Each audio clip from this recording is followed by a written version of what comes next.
Season 1 of Cobra Kai reintroduced us to Johnny Lawrence and Daniel LaRusso. It's like going to a reunion and bumping into someone you haven't seen for a long time. We started off with Johnny Lawrence, the kid who seemed to have it all, the privileged golden boy who was a karate champion. We find out that present day, his life is not going too great. I'd say get your life in order, but at this point, you're like the meat in your fridge. Meanwhile, Daniel has become the auto king of the valley. Banzai! Daniel LaRusso here for LaRusso Auto, bringing you specials on all of our inventory. The underdog has become a huge success. He's got a wonderful wife and beautiful family. He's going through life selling cars off of his karate past. Make that cha. Which he doesn't realize is getting under the skin of his old nemesis, Johnny Lawrence. And so it becomes a little more complex in the adulthood as they navigate their own midlife crises. This guy really had it in for me. Yeah, well, you did move in on my girl. Well, she actually wasn't really your girl anymore, was she? These are grown-ass men, still like, well, I'm gonna karate fight you. Come on, Johnny. You wanna do this? Let's go then. Everything changes for Johnny when he meets a bullied teen named Miguel Diaz. We come in on Miguel, who's getting beat up, parallel to how Daniel was in the original Karate Kid. He's not immediately jumping the fence to stop a beating. He's more a little bit annoyed that this beating is maybe going to spill onto his car. Hey! Watch your car, man. See this guy? Eating his dinner at the mini-mart like a bum? You guys are pissing off the wrong guy on the wrong day, all right? The bullies turn their attention on Johnny, and they awake a sleeping giant. Johnny kicks all their asses, amazes Miguel, who begs him to become his sensei. Are you sure you're ready? You're gonna be my karate teacher?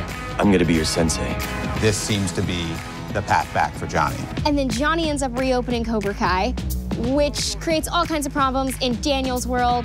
Me being Daniel's daughter has her own set of problems in a kind of love war where she's the Juliet to Miguel's Romeo on the opposite sides of these warring dojos.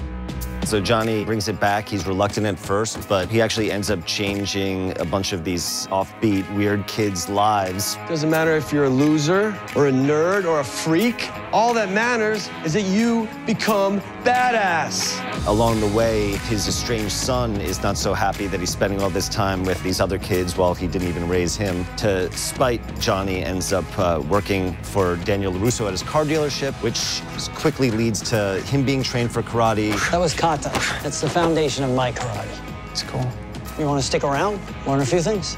It all culminates, in, of course, at the All-Valley Championships. It's this big showdown between Cobra Kai and Miyagi-Do. Daniel LaRusso returned to the mat as a sensei across from Johnny Lawrence in the final match, and Miguel Diaz is victorious, defeating Johnny's estranged son. What seems like a huge, amazing victory turns out to be a painful experience for Johnny as well, because in reclaiming victory, he's even further apart from his son than he's been in the past. I'm sorry. It's okay, Dad. You got what you wanted, Johnny. You won. Congratulations. And he's seen that even though he's made this positive change in Miguel, he's turned all these kids into bullies. And I think he realizes for the first time, maybe Cobra Kai isn't the right solution for these students. You don't have to fight dirty. Dirty? There's nothing dirty about winning, Sensei. No mercy. And then to add a wrench to the situation, in walks Marty Cove, AKA John Kreese. We see that this powerful character from his background is now in the picture. The real story's only just begun.